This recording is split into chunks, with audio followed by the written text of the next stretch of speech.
Hello, people. Hope you're all doing well. Welcome back to another Esports Rewind podcast. I almost messed that one up. Well, yeah, I'm very impressed though, because like normally there's a little bit of a ramp up before we start, and this week you just jumped right into it. I asked Sam if I was ready. I was like, all right, let's go. Yeah, like right after, like as soon as I said yes, you were like, you might as well have cut me off. It's like, just one of those. Hey, it's one of those days. Hey, We've been in a rush, man. I'm happy. Hey, we're grinding. Yeah, It's heck the yeah. move. It's the move. Episode 24. For any new viewers out there, old viewers as well, we are the Esports Rewind podcast. We break down the latest and craziest gaming / esports news in the past week or so. So we have so much to talk about, a lot of stories today. At the end of the video, we'll talk to you guys about this upcoming week, which is going to be very hectic. We're going to be going on a quick vacation, but we have plenty of stuff planned for you guys. We'll get into that at the end of the video. Yeah, stay tuned. You ready for this? Yeah, let's jump in. Let's kick it. All right, Zan. You know, I'm not even giving you a chance to get your drink. Normally take a second, maybe like get some liquid refreshment, make sure we're not dehydrated. If only the viewers, we're living in a desert, my guy.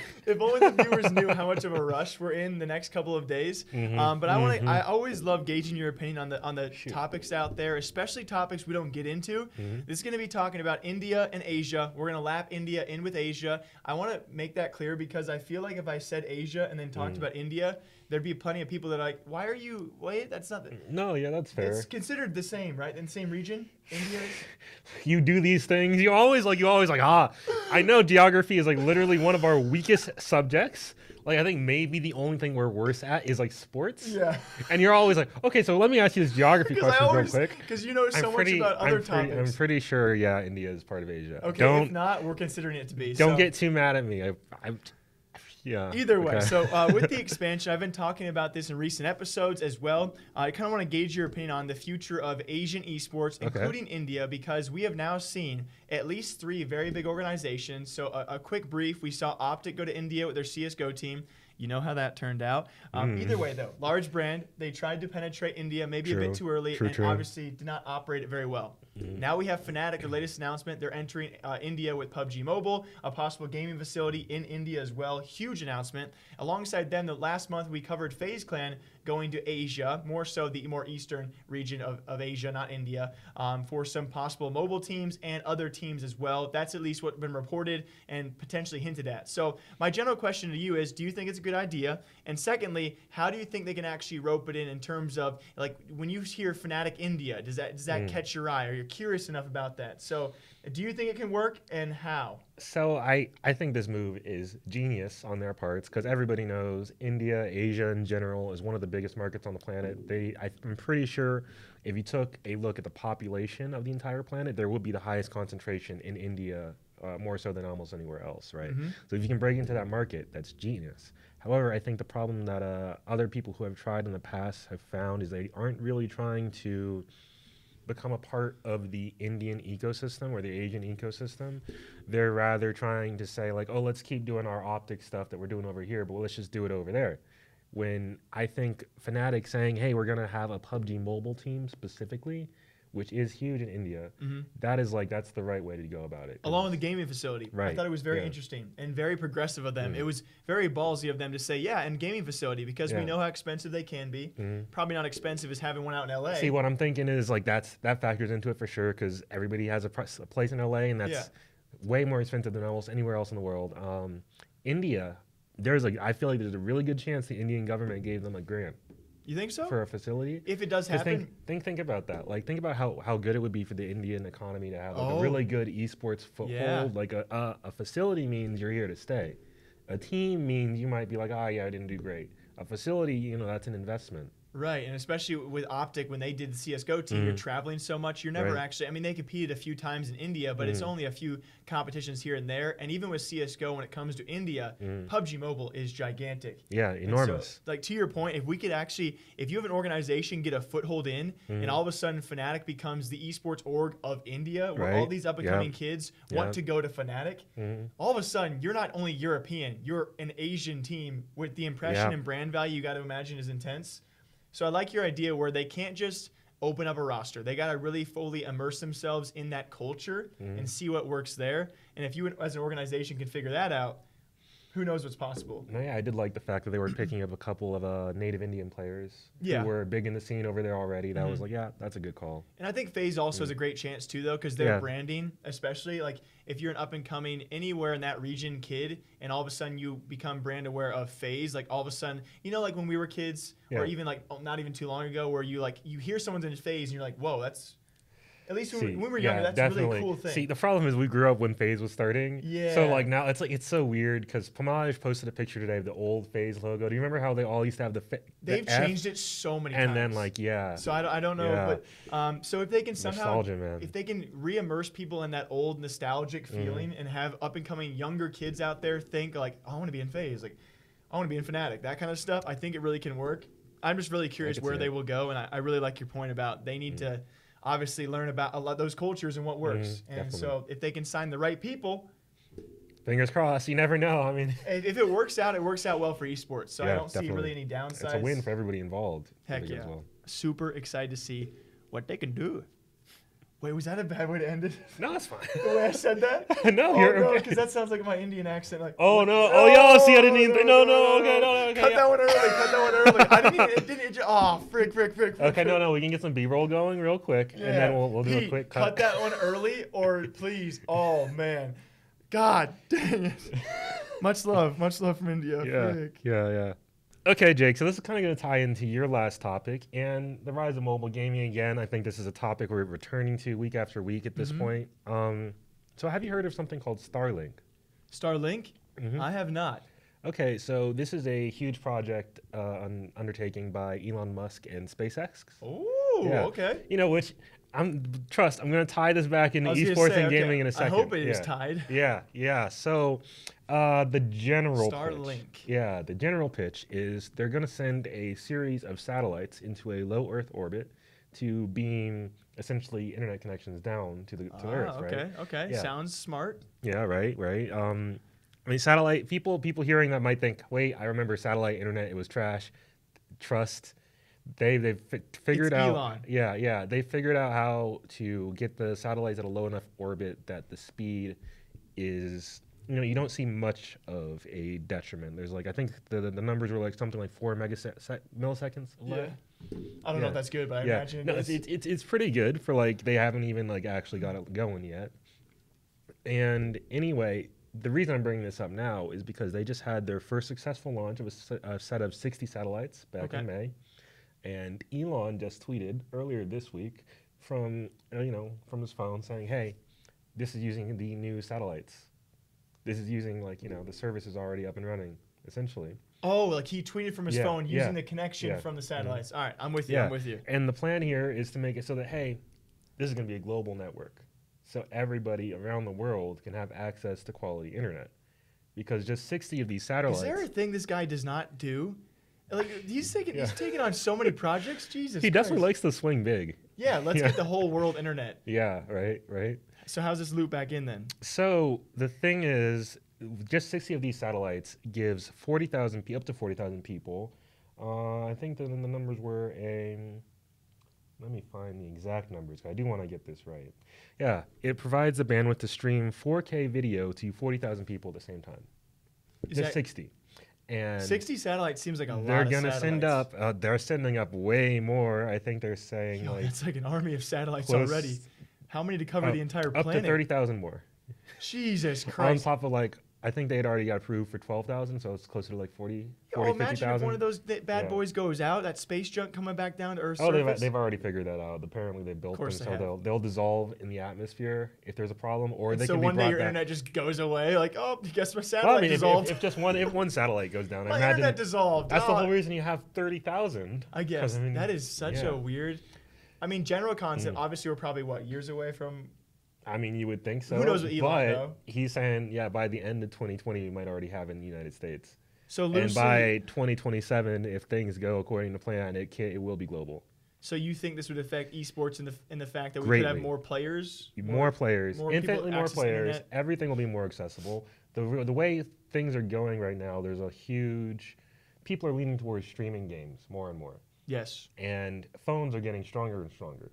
Like right now, my phone is probably close to as powerful as a Nintendo Switch. And a Switch, you know, you can do a lot with a Switch. Weirdly enough, if you actually look at the specs, it doesn't have a lot of juice in it. Yeah, all these things are becoming like their own personal computers, if not stronger. Yeah, so if the barrier of entry is no longer, oh, I don't have a good internet connection, and it's just, oh, let me get a somewhat okay phone, and I can stream a game to my phone. Or even watch games. The viewership player base could skyrocket. Yeah, obviously, the bigger thing being covered is, you know, the entire world having access to the internet. Yeah. But we're trying to tie it back down to I'm just saying, I'm thinking of how this could really like make the mobile and esports industry like even blow. Oh my god! Imagine being able to play PUBG Mobile like anywhere for like a cheap price. Dang it! You know, like not using like cellular data or anything. We need to transition now before it's too late, dude. Elon's even on the mobile market. Yeah. God dang it! I can't wait till Elon launches his esports team. God. I guarantee you that's a conversation he's had with somebody. Oh, please do it. That would be so nice. You've already been talking about Apple needing an esports team. These tech companies need esports teams. They're going to have them. This is a different. It's only a matter of time. Different day. Yeah, because I look at like traditional sports like the MLS, the soccer teams, and like I don't know, like so many companies have soccer teams. Like it's a matter of time, man. When you're in the freaking gaming industry, that a tech company. 5 years tops. Yes. Before we see a big one. And when it happens, come back here and you called it, even though a lot of people called it, but you called it. I also called it as well. That's what we're saying. Okay, so I want to quickly touch on player mistreatment in esports, a topic we've talked about probably several times. Happens way too often, unfortunately. Usually we talk about it in terms of players just not being paid. We're going to bounce back to the Asian market, back to Korea actually, because all within the same week, we had a couple allegations towards some decent League of Legends teams. The first one currently at Worlds, that being Griffin. The second one was a former LCK, the main league in Korea. That was BBQ Olivers. I was actually typing it out this morning for like I don't know what I was typing, but like I realized that BBQ Olivers is a Korean team, so they're a Korean BBQ, Korean barbecue. Yeah, I was thinking that. I thought that was the whole point. I think BBQ Olivers, because I was looking up their team to find like images for like, you know, thumbnails and stuff yesterday. I think that's a chain actually. Okay, because I'm pretty sure that's their angle, but I don't think I was sure until today, and so I was like, haha. Yeah, I saw a couple businesses with that exact name. Okay. So I was like, oh, that must be what it is. League of Legends people probably hate us. I just didn't know that was a thing until like just now. League. So either way, funny. What's not funny is the allegations against them. So we kind of hop into the Korean scene where it's very, very serious. Obviously, when it comes to League of Legends, of course. Like we've already talked about, the Asian scene, we know very little compared to the scenes we cover in North America and Europe. And it's always had, I think, a stigma of being a very strict gaming region, especially with the regard they hold their players. And what we hear about how, you know, obviously Faker of the world, you know, how I think we hear about it more in like K-pop, you know, how K-pop stars are kind of treated. Yeah. And I think they kind of, I want to say there's a stigma of that's how gamers are treated as well. Like, it's your life. It's Which, to be fair, to an extent, I'm kind of on board with that. If I was a professional gamer, that would be not the angle I'm going for. Okay? Yeah, I know, but I just want to say, like, I mean, if you want to be the best, yes. Yeah, exactly. Right. But now we're finding out these allegations about player mistreatments. Griffin being the first one about apparently forcing a player to sign a contract with a lower salary, thus they get paid more.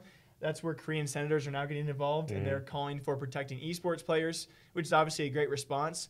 But then the same week, we also have BBQ, one of their former players, coming out about inappropriate touching and lying and manipulating and not being paid. And so it's kind of just a whole new crack in the scene, which is actually now, we've had more League of Legends news here on the channel about this, but it's kind of crazy for me at least. When the more news we cover, the more we find out of things that we just didn't really know about before. Like just below the surface. Yeah. Where like I'm sure everybody on that team, if these alleged things were happening, everybody knew about them for sure, and it just never made it over here. Never heard about it. It really makes me think. In the coming years, I'm sure we'll get it plenty of times. How many stories? And it kind of scares me as well. How many stories will come out from ex-players? I feel like every single org almost has something in their closet. There's skeletons everywhere. You can just hear the bones rattling in the distance. And it makes you think about what are the stories we're not hearing about. Because in the BBQ story, they actually threatened the player with lawsuits. They then forced him to come into the offices and say sorry, and then they dropped their lawsuits. I think the common ground right now is the fact that he probably couldn't afford to do it anyway. So, and they just don't want to, go down that road because they could lose. No, yeah, and bad PR all around. And so like you said, it makes you really wonder of all the orgs out there who have covered things up successfully. what has really gone down and what's going to come out in the future. See, that's all the more reason that I just want to say, hey, if you want to be in esports, don't tie yourself to an org. No, yeah. No. Never mind. I thought you were going to say, if you want to be on esports talk, come clean. And I was like, yeah. Oh, well, yeah, that too. Yeah, if you want to get your story out there, sure, reach out. Our DMs are always open. You were going to say, if you want to be in esports? Yeah, I was going to say, it's probably for the best not to tie yourself directly to a brand, because right now we don't know anything about what any of these orgs are actually like behind the scenes. And vice versa. Yeah, definitely. Vice versa, if you want to be an esports org, don't sign players without background checks. Oh yeah, you can't get too dependent. We talked about that too. Yeah, definitely. In closing, Korea just has me wondering all those things we will never know about, Europe, NA, all the crazy stories out there. And again, if you want to share them, hit us up. Yeah, let us know. What's up, guys? Welcome to Zan's segment. What are we talking about? Yeah, anyway, we're going to retread some old ground real briefly. I know last week you talked about that story where that player spent over $150,000 on a Transformers mobile game. Yeah, we sure did. Which is insane. Yeah, oof. I really hope that person is okay. But anyway. Clearly they're wealthy. I hope they're wealthy. Mm-hmm. Fingers crossed, right? But I wanted to take a closer look at something that, because I was reading up on that, and I saw something that disturbed me a little bit more than the actual amount of money that this guy spent. Okay. And it's at the company that is responsible for managing microtransactions like this. They are a company that does a lot of outreach they're like a consultant firm, and they help other game studios implement microtransactions into their games. Okay. Right? Okay. So we're talking about a company who helps other companies develop these microtransactions for their games. Yeah. Implement them in the right ways. This is the company that did the ones for the Transformers game specifically. So this is a company that plays on our weaknesses and plays on our addictions. Yep. Is that what you're about to tell me? Yes, that is. And guess what? It's not the company do it. They got an AI. Oh my gosh. They got an AI for that. I read about this. Yeah. Dude, I don't want to steal your thunder at all. No, you're good. You're good. I read about this and I never really touched on it because I forgot to. This is a company that apparently for this Transformers game, they have an artificial intelligence machine which targets the biggest spenders. Yeah, they specifically. Fricked. They are specifically like, okay, for those of you who don't know what a whale is, because we use the term a lot, a whale is someone who spends a lot of money on microtransactions. That's the person who's going to Overwatch and they're like, oh, you know what, it's Monday, let me grab a new loot box. They're that type of individual. A whale in gambling is someone who gambles a lot of money. Yep. And so that's how they refer to them too. Yeah, and then that's how this is from a talk by the CEO of this company. The company is called Yodo One, and the CEO's name is Henry Fong. And anyway, they were talking about how it took them 1 month to build the technology for the AI, and then they just took all the user data and all the player data that they collected over the last couple of years and they plugged it in, and they're saying, yeah, we're confident we can now identify whales at a rate of, they said, was it like 80 or 90%? Yeah, it's 87%, and they're pretty confident they can get it up to 95%. We need to have a solo video on this in the future as well. Once we hear more about it, for sure. God, even just a preliminary episode, because it's just so wild. And they were so open about it too. Oh yeah, that's the crazy part. Is like you hear the words coming out of people's like this mouth, and you're like, that sounds like a supervillain. How do they not hear themselves? Yeah, like. And this was I believe, was this the Kotaku interview that came out? No. It was all in an article, right? So that this CEO told an interviewer. Oh, this wasn't from an article. This was from a talk that he gave to a couple of the companies that they make products for. He might have done an interview as well. Okay, because I'm wondering who grabbed that quote that he was speaking to, that he didn't think, the fact that I just told you guys that we target the biggest spenders and then give them specialized microtransaction packages so they spend more. Like, who did he tell that to and not think it was like, This was in a talk. This was in a talk to the companies who they work for. This is like the CEO of the microtransaction company talking to, I think they work with Clash Royale. I want to say off the top of my head. He was like talking to those devs being like, hey, here's how our microtransaction systems work. Here's how we can do more for you guys. I get that, but how does it go public then? Like this? Like, because there was a guy from another outlet there as well. Okay. Like from some game industry website. Yeah, and he was like, hey, yeah, this is what was talked about, and it's kind of crazy. It's so wild. Like, it's so baffling to see that. And again, yes, they're whales. They're going to spend money no matter what. But then you have to push it a step farther, and they actually talk about, yes, they target these whales to almost a 90th percentile of accuracy, and they offer them even further microtransactions that they know they're going to want to buy. The funny thing is, let me read you a couple quotes God. that are just like nightmarish. So from Henry Fong, he says, Sorry. the funny thing is, I always used to think that if you monetize your audience too hard, they'll leave the game. But it's actually the other way around. This dude's a devil. Our retention rates for paid users in this game, referring to the Transformers titles, the 30-day retention for paid users is 85%. So once they start spending, they don't leave. They want to stay in the game and preserve their investment. And when they stay in the game, they spend more. Makes sense. And to a degree. Beyond that, yeah, to a degree. And, you know, he got asked a question about morals, believe it or not, at this. And like, hey, how do you feel about, you know, maybe winding up in situations where someone is paying $150,000 to play your game? Feels freaking great. Yeah, right? And anyway, according to their process, if they price an item at $300, then someone who can't afford it won't buy it. And if you can't afford it, you'll buy it. That's pretty good research. Yeah, I know, right? They completely leave out the third option of the whale that they're targeting. That's going to be like, oh, I need this money to eat, but I really, really want this loot box that I've now been conditioned to buy. This system. And do you know that it's only going to get worse. I mean, it's just like it's literally like if you had an alcoholic and you have a freaking virtual store for the guy.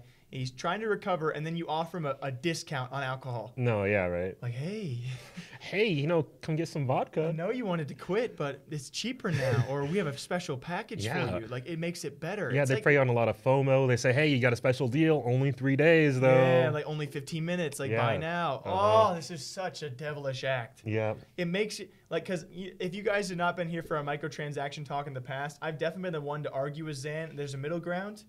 Zan's been pretty against... I would fairly say that you've been mildly against most microtransactions. I'm open to microtransactions as a concept. I just think there's a lot of methods and I'm okay for with that are like very deliberately predatory. I would say I'm okay with a few more than you are, but I think there's a middle ground. And this kind of action just makes me think, okay, that we don't deserve microtransactions. Well, we shouldn't have. Honestly, I don't think like people like this exist. I don't think we can trust developers with microtransactions. Not to be Henry honest, Fong's out there freaking playing on the week. Right. We could go on about this, but you'll do a solo video at some point. We will see what happens. We'll see definitely if other developers comment about this, if governments see this kind of stuff. Anyway, quick PSA before we go. Heads up, if you're playing a mobile game, they have your user play data, so they know precisely how to target stuff to you as an individual, as a consumer. So be aware of that, you know? Be aware, just guys. Maybe realize what you're spending. Yeah, think next time you buy something, think about it. Be like, I could buy this, or I could eat. That'd be cool. All right, what's the Esports Rewind podcast without talking about Twitch? Twitch, all right, let's go. So it's a super short one because I touched on it already. They actually have done something right, which started out with doing something wrong. And that's actually banning a Call of Duty... They wound up neutral. Yes. Hey, so good day for Twitch. Yes, a solid day for Twitch. They do something mildly okay. Yeah. They actually had banned FormaL. He's a Luminosity member for now until he announces his Call of Duty team, which people do expect to happen sometime soon. I've been really big on Twitch lately. Broke 20,000 subscribers, doing really well, grinding like a lot of FPS guys have. He was banned for apparently a homophobic slur that someone else said on his stream. Right. And so he was actually unbanned an hour later. So good for Twitch, but it draws the question of how, if you are a Twitch staff member, do you review the clip, like there should be a review process, hear a homophobic slur, he has a webcam, and not realize he was not the person to say it? Thinking about it, are Twitch bans all manual? That's what I'm thinking. I saw some comments out there. Does this prove why so many Twitch bans are so blatantly bad because they have a bot doing it? No, yeah, they might actually. Like I didn't think about that until, because obviously the concept of having a bot manage this is the dumbest thing. So I never even thought they would do that. To a certain degree, it makes sense though because there's so many streamers, so many clips. It would be almost impossible humanly to do it. But it is dumb because it's a bot. Yeah. It's very subjective, obviously very defective when it comes to all the N-words that have slipped, that have not really been N-words, and then they cause self-review, and even Twitch staff, when they self-review things or actually review things, it doesn't go over well. So anyway, the question was not about the Twitch ban bot, mostly so, are streamers, should they be responsible for what is shown or what is said on their stream? To an extent. Because only. I thought it was actually to an extent, you know, it makes sense, right? Like, it's unfair. Right, if you have a viewer or a subscriber send a picture to you or change their picture in game that somehow is shown on screen, or they're on your team, like this instance, and they're in the voice chat and they say some things they shouldn't, it's unfair. But to what degree is the streamer actually responsible, right? How many times can you have an accident like this happen before Twitch is like, all right, a lot of viewers on your stream are saying some things that you can't have them say. Well, isn't that the whole point of having mods, though? Like, I'd say a streamer, I don't think a streamer should be held responsible for, like, if something happens in a game that they're playing, like, even if, like, say somebody else is on a voice call with them and says something, right? I don't think that should be counted against the streamer if they aren't engaging in that, if they aren't, like say the person on the voice call throws down a homophobic slur, and as long as the streamer isn't like, oh, yeah, that's right, yeah. Yeah, homophobia, right? Tell them, dude. Yeah, okay, I see what you mean. As long as they're not like that, I don't think, because I mean, that otherwise that's way too abusable. Like, it'd be so easy for, like, say I'm mad with you, I go on your stream, and I'm like, yeah, frick the gays. Something along those lines. Yeah, like that, and just to mess with your, like, I mean, that's messing with your livelihood at the end of the day. Yeah. So. And certainly, I would say a gray area going forward that Twitch hasn't really talked about. I don't think like their TOS is usually applying to the streamer itself. So just a quick topic there to kind of, you know, obviously the Twitch ban bot, if that's a thing, which we do think it is, to keep up an automated ban bot to keep up with all those bans. There's so many flaws with it currently, so we'll see how that goes in the future. And obviously a gray area about what you're responsible for on your streams, which is pretty scary for a streamer, I imagine.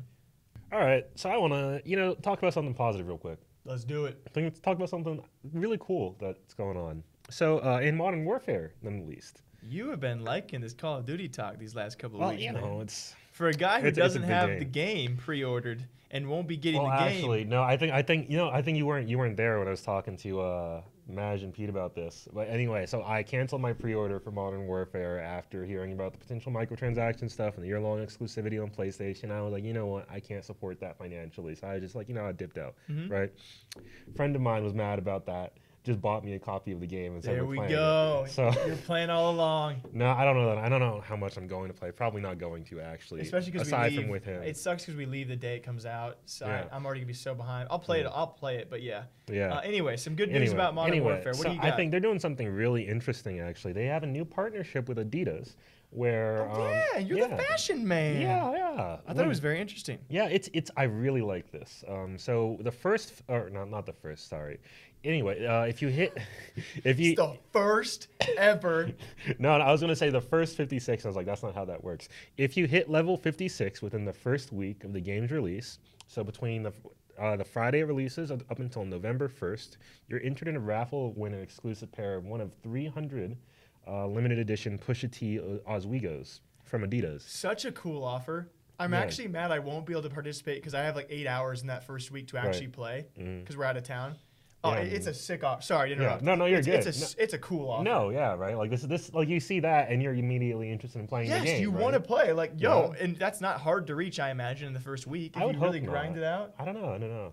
Oh, although maybe this is their angle to get people to buy Doritos. Oh no! Sorry for yelling. Or I thought you were to buy Battle Pass tiers.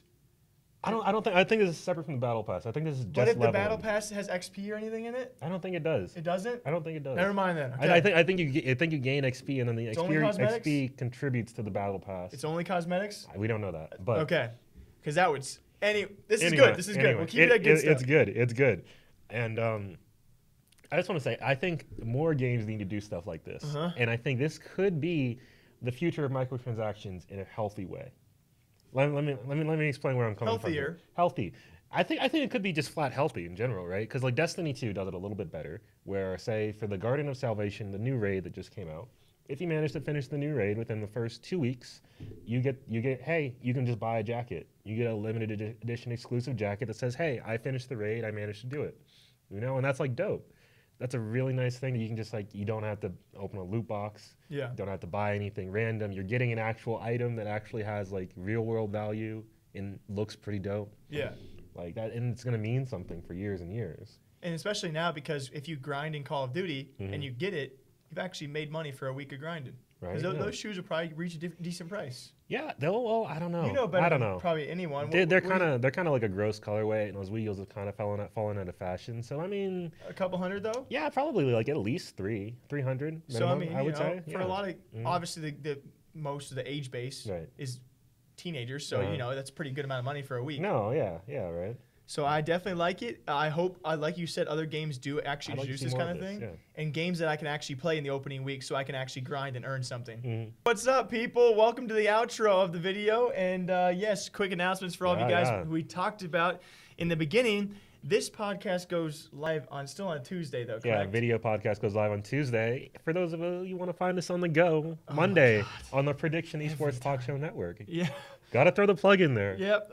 Either way, though, if you guys have not noticed, over the past 4 days by now, we've actually been out of town.